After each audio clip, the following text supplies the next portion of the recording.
Rahim wal maqalatul hadiyatu wasalasun. Ote makalah kang nomor 1 lan 30. Ya 30 siji An Hatim Al-Asam. Saking Imam Hatim Al-Asam rahimahullahu taala anhu qol.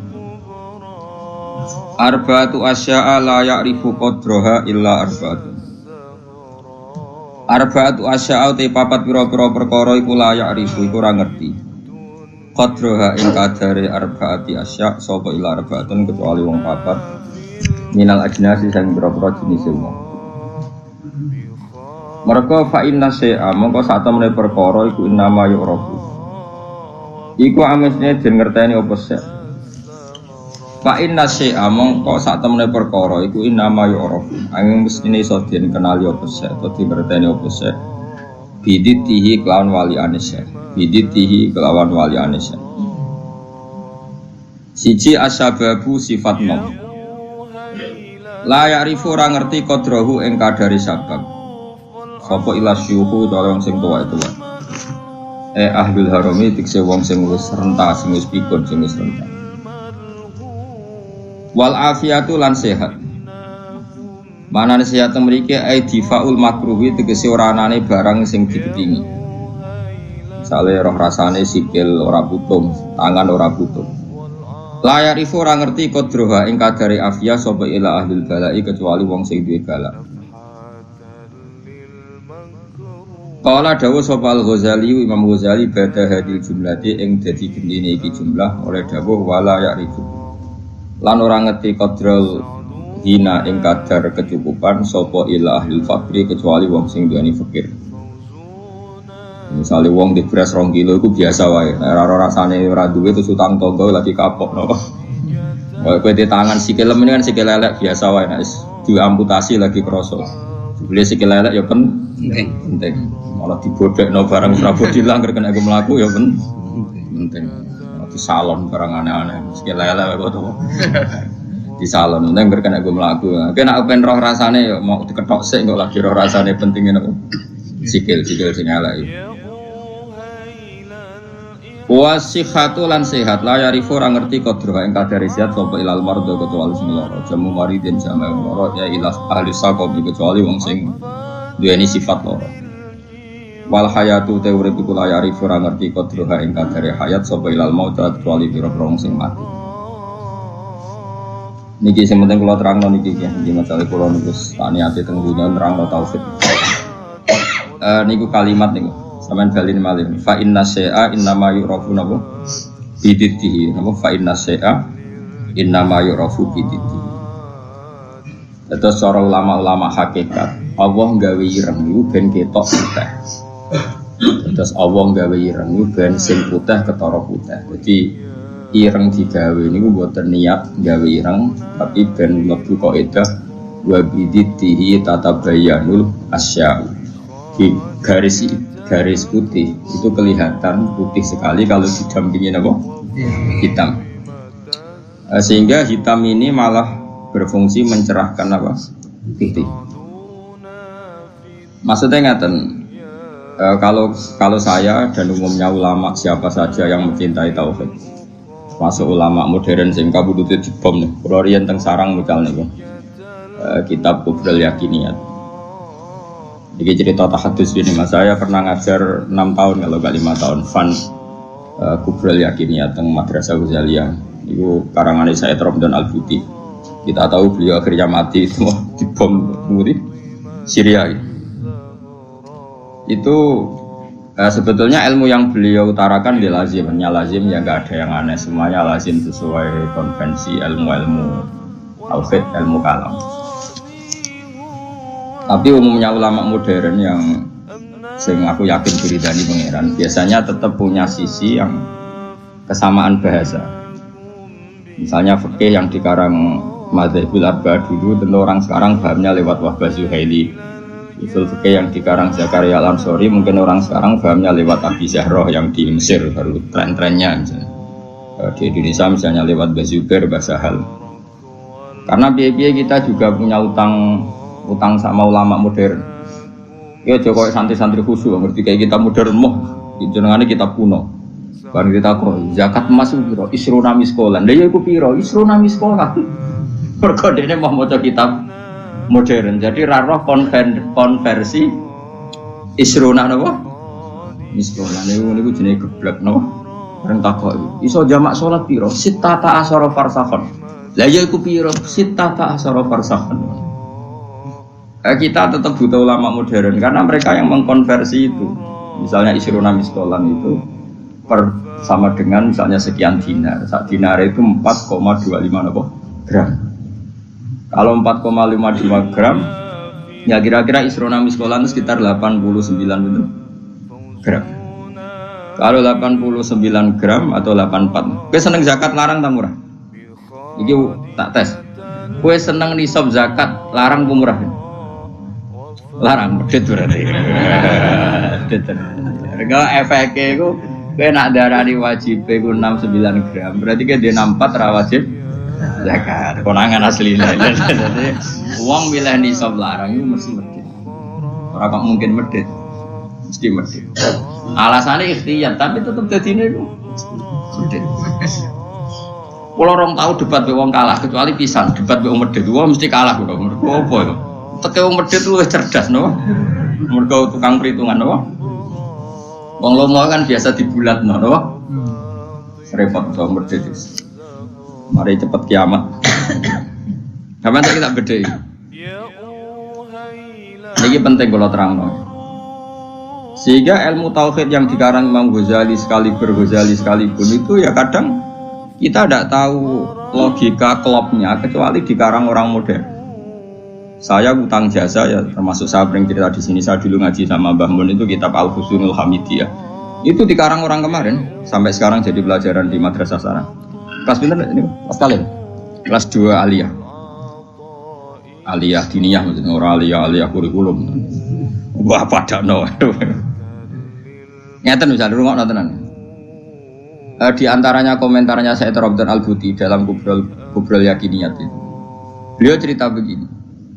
Ayo do goblok bareng kau pinter bareng. Ini saya kalimatnya persis seperti ini.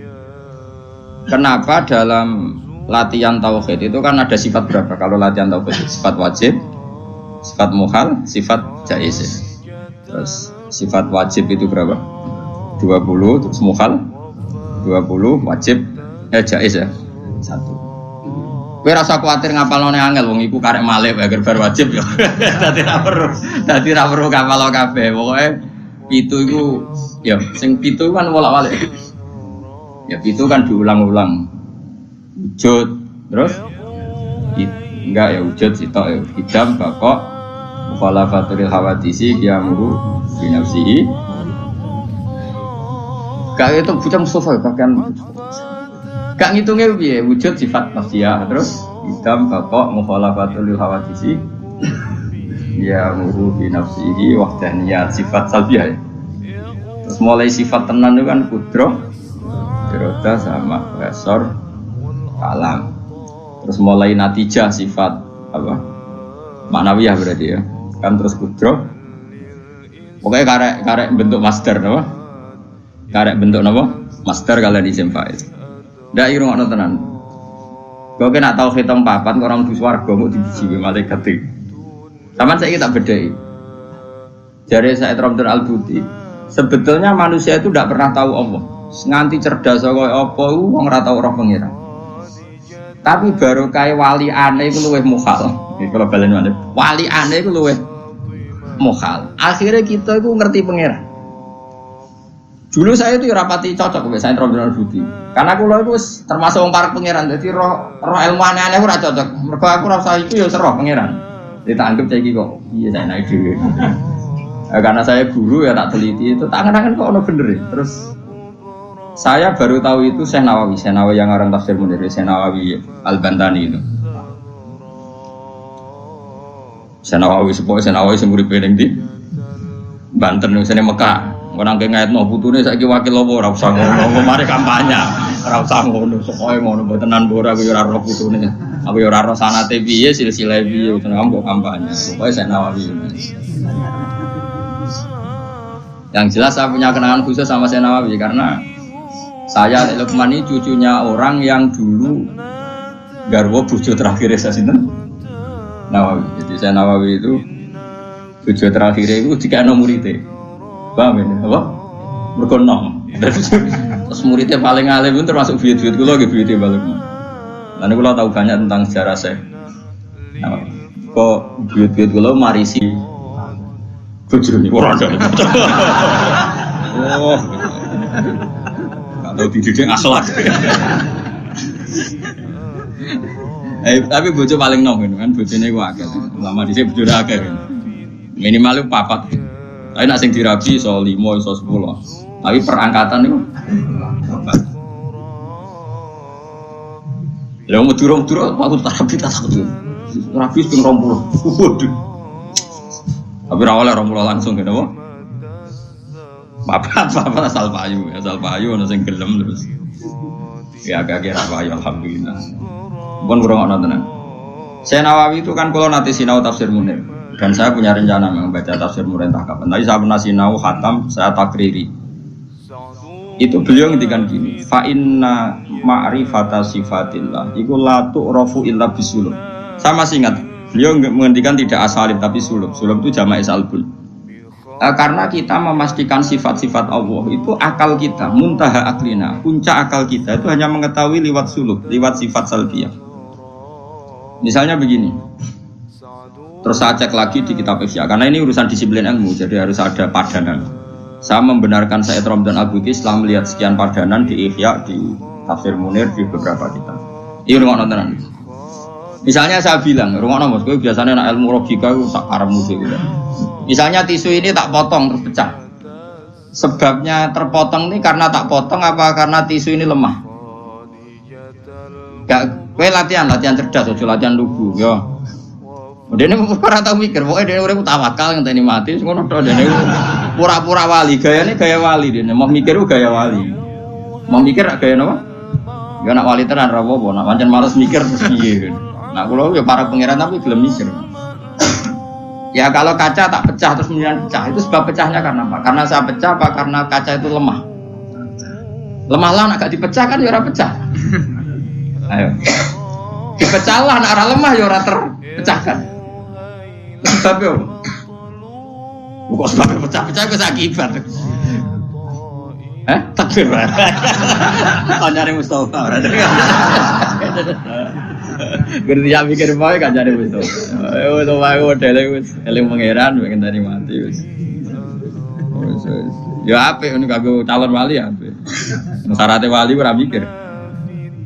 Dan jare Mbah Mun, ojo geman hak pengen dadi wali. Wali kok jalur bodoh iso, pokoke gak mikir lugu iku iso wali. Tapi nek ulama kudu pinter. Dadi wali ku iso lewat jalur bodoh. Tapi ya dadi wali amatir, wali-wali sing iso dibredel maksudnya sing iso dianulir, gampang anular. Ketuane ra setuju iso di PHK sing wali-wali. Nek wali kok jalur ilmu sudah dikutuk. Nah, pertanyaannya adalah yang penting itu dari Said Ramdan Al-Buti, yang penting kowe iku muni ana sebabe. Ngono ya, yang penting kowe iku muni ana. Nah, karena sebab itu artinya sesuatu yang wujud. Dikatakan sebab itu artinya sesuatu yang wujud. Makanya kita menamai Allah itu aslul maujudat atau musabbibul asbab atau wajibil wujud. Mergo nek kowe darani alam raya iki, misalnya alam raya ini diciptakan oleh siapa? Oh, enggak ada yang menciptakan, tahu-tahu ada. Lama-lama kan kita berpendapat sebelum ada alam ini ada ketiadaan. Kemudian ketiadaan ini menjadi sebab keadaan. Kan lucu, sesuatu yang tiada menyebabkan sesuatu yang ada. Akal kita lebih menolak. Meskipun ketika akal gini, alam raya diciptakan oleh zat yang sebelum alam, yaitu Allah. Tapi soal sedurunge Allah ono zat meneh. Ya ora iso Allah sing iku wae. Tapi ono pertanyaannya, jangan-jangan sebelum Allah ada zat lagi. Ya sik ora sido Allah sing sedurunge. Nah, sebetulnya kita ya ora paham. Terus akhirnya piye ya ora paham. Cuma penasaran gini bisa dihentikan. Luweh muhal nak ono kesimpulan sesuatu yang tidak ada menyebabkan sesuatu yang ada. Yaiku jenenge Allah lebih dikenali bisulub apa? Bisulub dengan sifat salbiyah. luwih gampang kowe darani alam disebabno oleh sesuatu sing wujud. Yang karena ini nanti kita istilahkan untuk Allah disebut wajibil wujud daripada kowe darani alam disebabkan oleh ketiadaan. Itu jenis bisu. Makanya kita menemukan Allah nak cara ilmu tauhid disebut harame utawa mukhalid daur mek tasal. Jadi serap sambil mikir daur tasal malah bulat. Paham ya? Jadi det itu penting. Mulane kula niku nganti sakniki niku pikiran kula nggih kaget. Misale kula sakniki urip, rungokno ben aku saiki urip, iso bernapas, iso ngamuruhin, iso ngenyek, iso macam-macam. Mau ngenyek rugen barokah ngurangi dosane nambah derajate. Jajane ngurangi ganjaranku kena ngenyek kuwi. Tapi kan stopku ganjaranku akeh ra apa-apa lah. Dan nek ngritik wong dosa, ngurangi ganjaran. Tapi kan cek cukup lah. Nah itu menurut saya cukup. Karena misalnya ganjaran mulang itu kan 100 ya, ganjaran ngenyek loro, apa dosane ngenyek loro, cek 90. Cek susuk jadi agak aku mau ana totalane lah. Karena aku mulang rugen ganjaran 100, ngenyek musofa paling siji lah, gak nganti loro. Berarti cek biro 90. Tapi nek ngenyek musofa langsung dosa tok, kan kowe ora mulang dene. Jadi kau jadi roh aku ora oleh. Ayo rungokno. Iki penting ya, gue ngelatih tauhid. Ya napa gue ngelatih napa? Tauhid. Setan itu kepinginnya wong itu gak berpikir. Sehingga terjadilah teori tobiyah. Tobiyah itu alam ini wujud dengan dirinya sendiri. Kata dengan sendirinya sendiri itu diulang-ulang. Terus ditambahi rofahiyah. Eling-eling rofahiyah itu urip mapan. Butuh kelon-kelon, butuh mangan-mangan, butuh turu-turu, butuh dugem-dugem. Karena orang ini sudah mendewakan hawa nafsu, sehingga kenyamanannya ya kelon, seks, turu, jagungan, semuanya seperti itu. Ini yang dikritik orang tasawuf. Sebab itu awal kekafiran adalah rofahiyah, hidup poya-poya. Karena dengan poya-poya ini orang tidak pernah berpikir serius, akhirnya tidak menemukan Tuhan. Sampai akhirnya ono paham komunis, ateisme, nihilisme. Saya itu pernah ketemu orang ateisme, tanya saya gini, Pak Bah, saya ini cara berpikir ateis. Saya mau iman kalau Anda bisa membuktikan Tuhan itu siapa. Lalu buktinya apa kalau ada Tuhan? Terus saya bilang gini, betul Anda ingin iman? Ya. Terus saya pakai teori mantek karena saya dulu pernah belajar mantek. Kelirunya orang Islam ini memang ini serius ya ngaji. Memang syaratnya ngaji harus mengenalkan sama Allah. Inti ngaji adalah mengenalkan orang kepada Allah ma'rifat. Caranya adalah binadori sofah dengan pikiran sing sehat. Kamu betul ingin iman? Iya Bapak. Terus saya tanya, kalau ada rumah terbakar, kamu suka enggak ada orang yang bilang sebabnya kena konsleting listrik atau ada apa meledak?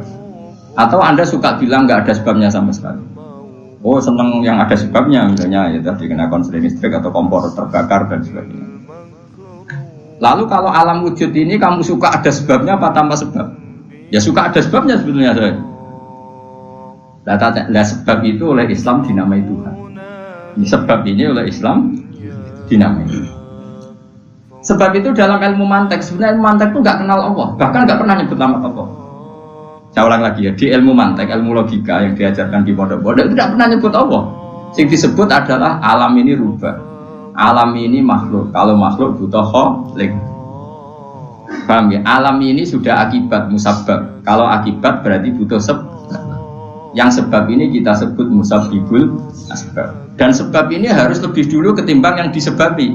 Sebab itu harus bersifat qadim. Dan kalau wujud ini butuh sebab wujud, maka wujud penyebab disebut wajib atau wujud superior atau wujud super. Kita sebut wajibil wujud. Paham ya? Sehingga wujud yang ada ini kita butuh sebab, yaitu harus ada wujud yang superior. Kita nambahi wajibil wujud. Nah, semua itu oleh Islam disebut Allah. Ya, semua itu oleh Islam. Tapi uniknya orang itu langsung iman. Betul ya orang itu. Nah kiai-kiai tidak pernah menerangkan gitu Bapak. Sehingga saya nyari-nyari Allah itu siapa. Mulai dulu bilang kalau Allah itu faktor alam, saya iman. Itu kelirunya kita membalik logika. Dia mau iman, tapi dia nyaman dengan istilah Allah itu apa? Yang dikatakan Tuhan adalah penyebab dari semua ini. Mungkin Einstein bilang tuh kausa prima, mungkin orang modern bilang apa saja. Paham sih kalau maksud? Jadi akal itu harus menemukan itu pasti nggak nyebut Allah. Nah Islam yang mengatakan itu, coba sampean cek saja. Ketika Allah mengenalkan dirinya, Iqra bismi rabbikal ladzi khalaq. Allah itu zat yang menciptakan. Khalaqal insana min 'alaq. Itu nggak pernah nyebut dirinya Allah. Ya Yuhanna su'budu rabbakum. Rabbakum itu siapa? Alladzi khalaqakum walladzina min qablikum. Tuhanmu itu siapa? Yang menciptakan kamu, yang menciptakan orang sebelum kamu. Sebagian ayat, saya, kata Allah, nyembahlah saya itu siapa? Zat yang menciptakan langit. Nah kemudian sifat-sifat ini oleh Islam, yang punya sifat itu didamai. Tapi kelirunya kiai-kiai, kalau nerangkan langsung Allah, tentu PKI pikirannya Allah itu siapa? Padahal akal hanya punya rumus, alam ini butuh penyebab ini kita sebut musabibul asbab atau kausa prima atau wajibil wujud. Yang Islam secara agama menamai itu Allah. Jo langsung Allah, langsung Allah mesti ditanyakan Allah itu siapa? Paham ya? Nah itu kelirunya kita. Kita juga ikut keliru dalam apa? Merekonstruksi bangunan apa tahu? Makanya di Quran tuh sering nyebutnya itu sifatnya dulu. Ini penting saya utarakan. Jadi ini penting sekali ya karena nanti sampean senajan to muridku, kalau muridnya Mbah Mun, muridnya Bapak, nanti muridnya Nabi, nanti ketemu mungkar nakir. Itu tidak bisa kecuali kamu punya kemapanan logika. Jadi taklid itu tidak bisa. Karena mungkar nakir itu kayak pegawai KPU, jadi nak takut itu tebak-tebakan. Betul. Jadi mungkar nakir itu misalnya Nabi Muhammad, dia tidak nyebut itu Nabi. Ma taqulu fi hadzal rajul. Jadi enggak ma taqulu fi hadzal. Yang diajarkan Mudin itu formalitas standar mungkin kompilasi hukum Islam apa itu sebetulnya enggak tahu saya. Kalau di Bukhari di Muslim, malaikat mungkar nakir tanya gini, ma taqulu fi hadzal rajul. Bagaimana komentar kamu tentang hadzal rajul? Bukan Nabi ngidang. Lelaki itu siapa? Padahal maksudnya lelaki itu adalah Rasulullah SAW. Tapi supaya pertanyaannya lebih sulit, coba kamu komentar lelaki itu siapa? Terus di situ di Bukhari diterangkan fa'amal munafik, fa'amal murtab. Orang munafik atau murtab, orang yang ragu. Terus dia komentar, kata orang-orang sini dia nabi, makanya saya ikut-ikutan bilang dia. Itu didefinisikan, dikategorikan orang munafik. Kalau cara ngomong, saya dengar-dengar kata orang dia nabi ya, saya ikut-ikutan bilang dia. Wah itu diantem ya malaikat. Nah, terus kata Imam Bukhari ini dalam riwayat, fa'amal mu'min awil mungkin, orang mukmin atau mungkin itu yang keyakinannya benar, karena rawinya syak ya biasalah dalam ilmu hadis seperti itu. Fayaqulu huwa Muhammadun ja'ana bil bayyinati wal huda fa'amanna bihi wa saddaqna. Kata-kata bil bayyinah. Orang itu adalah Muhammad. Dia nabi yang datang ke kita bil bayyinat dengan bukti yang begitu jelas. Maknanya bayyinat wal huda dan membawa petunjuk. Misalnya begini, ini yang saya alami. Kamu boleh copy paste, boleh ngeblat pikiran saya, tapi saya tidak menjamin mungkar nakir mengasisi, karena syaratnya harus dari pikirannya sendiri. Tapi kita warai kerpean ya, loh. Misalnya begini, ini saya dan saya tanggung jawab sampai ketemu Allah. Aku roh Kanjeng Nabi, Nabi itu mergo ajaran sholat. Saya loh. Meskipun saya tentu sudah iman dengan barokahnya Quran, hadis, guru-guru kita sudah iman. Tapi aku roh Nabi tenan itu gara-gara sholat. Yaitu Nabi ngendikan as-sholatu imaduddin, sholat itu cagai aku. Coba kalau dia seorang raja, ngapain menjadikan orang dikon sujud ning pangeran, dikon rukuk, dikon happy mek pangeran. Itu satu, as-sholatu imaduddin. Terus Nabi ku mati-matian. Nah ono sahabat gak sholat jamaah. Itu jare Nabi sekali-kali wong tak kon ngimami santri, aku gak ngimami. Ape moro mae wong-wong sing ora sholat apa? Jamaah tak obonge. Itu dua. Tiga, Nabi itu ketika perang itu kondisi paling emergen, ikut tetap sholat. Bahkan Nabi saking senengnya sholat itu nak lungo, kok sholat sunat, iku nama tawat jadwi rohilatu, kadang madem ngetan, madem mulon, sementing iso. Terus Nabi nak muji sholat itu sundul langit, saking muji ini sundul langit, wajulat kurrotu aini fi sholat, aku ayam nak wes sholat. Sifat ini sifat raja, apa sifat orang yang dekat Allah? Itu pasti nubuah, gak mungkin orang akal sehat Misalnya orang ingin jadi presiden, kepinginnya ya suara, kepingin jadi rojo, kepinginnya monarki anak turunnya jadi. Ini ndak itu semua. Gak mungkin kalau gak nabi kok orang punya berpikir sholat itu, paham? Dong, teman. Jadi gak mungkin ide sholat itu kalau gak keluar dari seorang nabi. Dan itu dibuktikan perang ya sholat, bahkan beliau mewajibkan angger wong ijono nyawane wajib. Raiso ngadeg luguh, raiso luguh, laya-laya, raiso mengkas-mengkis lah sholat ning atine. Pokoknya yang berbau sholat bahkan gak ditoleransi ditinggal sama sekali karena ini hubungan manusia dan Allah. Saya pikiran gue sederhana, orang mungkin wong di pikiran gue kok gak nabi gue gak. Apa Einstein punya pikiran gitu? Isaac Newton misalnya, atau tokoh dunia Aristoteles, Plato, meskipun iso sudah menemukan benda ini relatif. Ya mesti ya relatif. Misalnya manuk doro, ya rungokno gitu. Misalnya manuk apa merpati atau manuk kentilang, itu kan cara wong-wong rak manuk yang tidak sangar, tidak ganas. Sing ganas itu manuk apa bidu atau manuk apa elang.